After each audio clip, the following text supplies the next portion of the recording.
Assalamualaikum warahmatullahi wabarakatuh, Bapak Ibu semua. Jumpa lagi dengan saya Robi Leendra. Nah, pada kesempatan kali ini saya akan coba memberikan sedikit pengetahuan saya mengenai tutorial ataupun tips. Saya berharap bahwa tutorial ini dapat bermanfaat buat Bapak Ibu semua.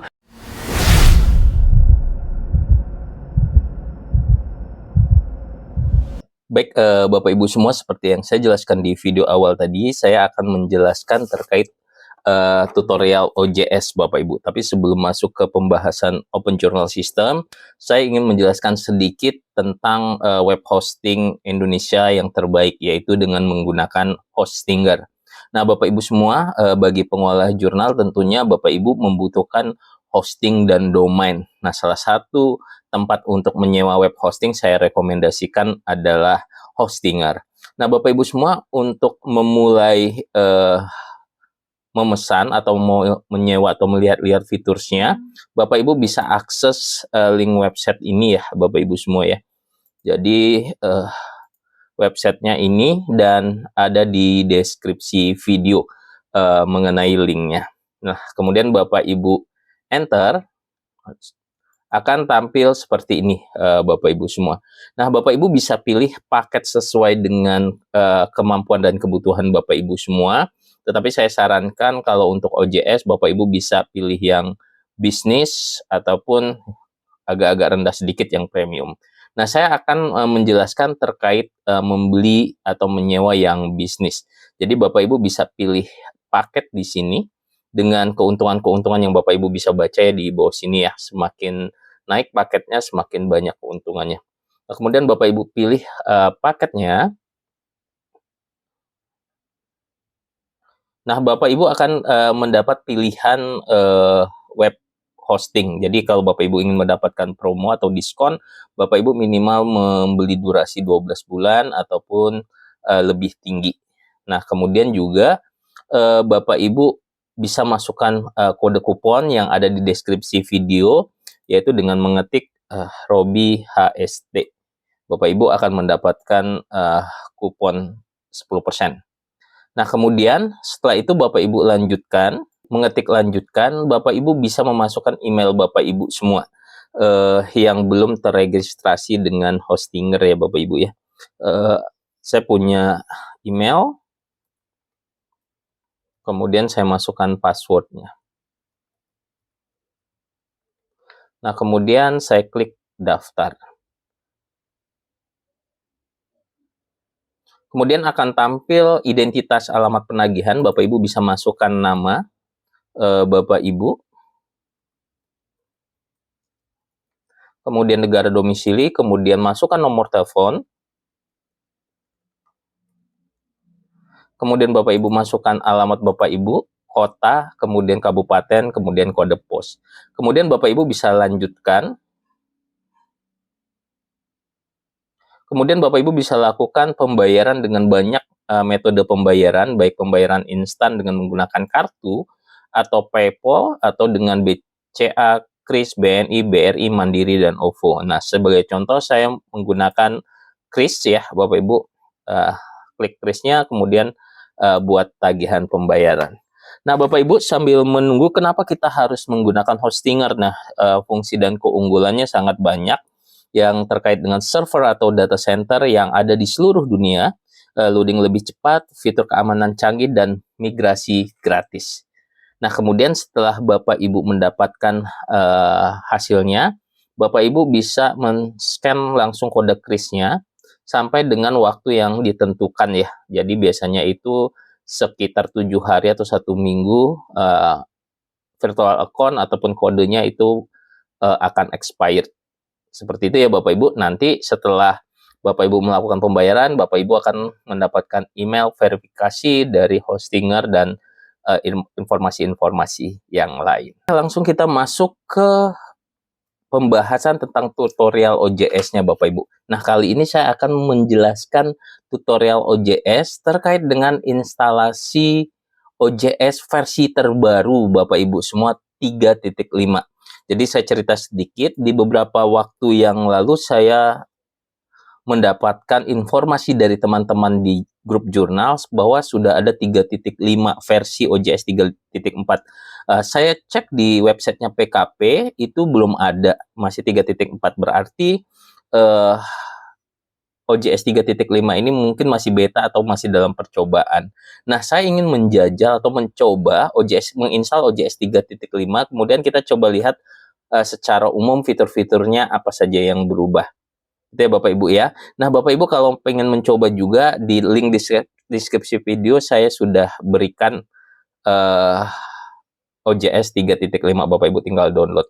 Nah, Bapak Ibu yang pertama, kita masuk dulu ke web hostinger ya. Kemudian Bapak Ibu setelah tampil seperti ini, masukkan alamat email dan password hostingersnya. Kemudian Bapak Ibu bisa pilih website, kemudian bisa pilih website list. Kemudian Bapak Ibu bisa pilih add website. Kemudian Bapak Ibu bisa pilih custom PHP HTML website.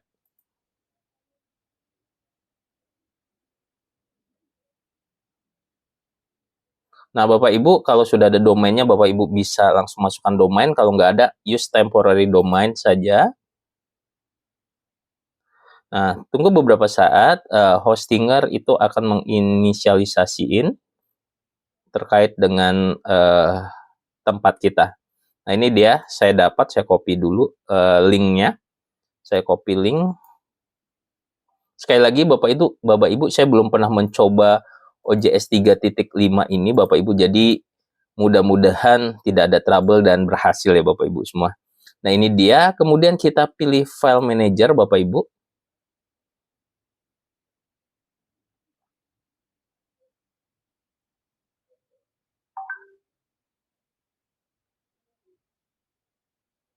Nah, kemudian kita masukkan ke public HTML, kemudian kita upload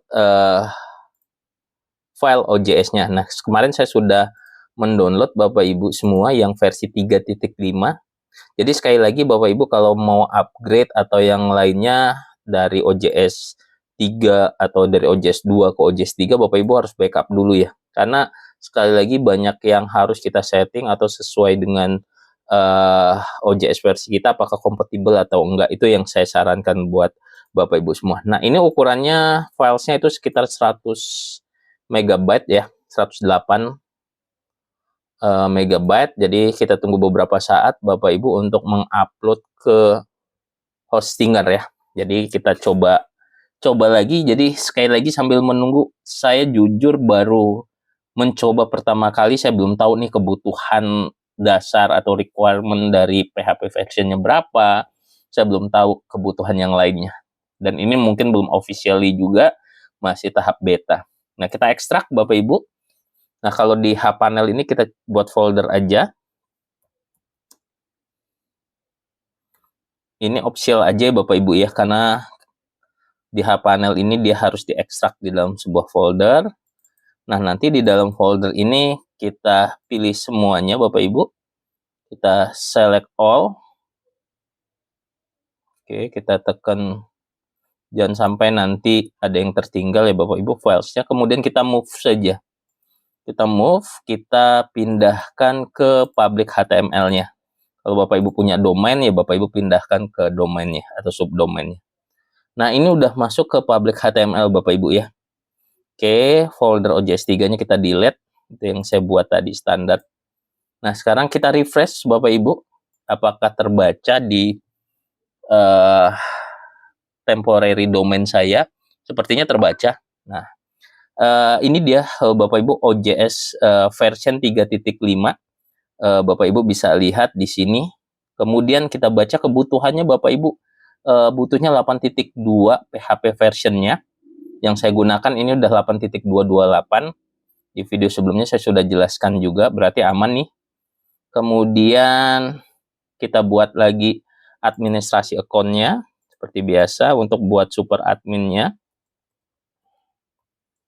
Oke, saya masukin passwordnya. Kemudian saya buat email address. Oke. Kemudian saya pilih bahasanya ya. Pilih English, Bapak Ibu bisa pilih bahasa Indonesia juga. Kemudian, nah ini kita buat foldersnya ya Bapak Ibu semua ya, folders untuk menyimpan datanya. Kita buat nama filesnya, kita masukin ke public HTML, misalnya kita buat folder namanya files,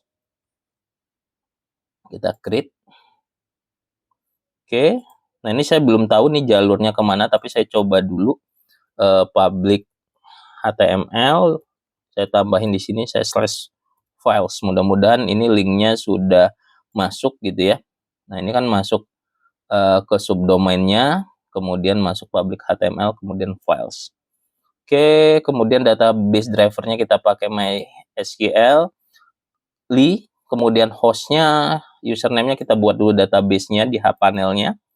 Kita buat database di sini. Dan juga kita buat usernya Bapak Ibu semua. Database-nya kita buat DB Journal. Kemudian username-nya kita buat user journal. Dan password-nya saya buat password-nya. Kemudian create. Nama database must be unique. Oke, kita buat lebih unik ya. Oke. Mudah-mudahan ini sudah unik. Kita create. Oke.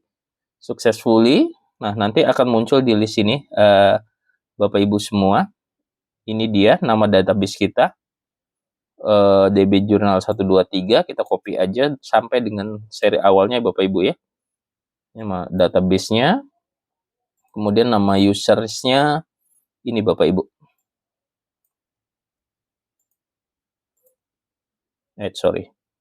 Username-nya kita letakkan di sini.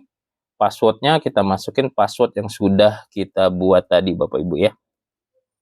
Oke, nah ini repository identifier nggak usah diganti. Beacon-nya di checklist saja, kemudian install Open Journal System. Mudah-mudahan langsung berhasil ya Bapak Ibu ya.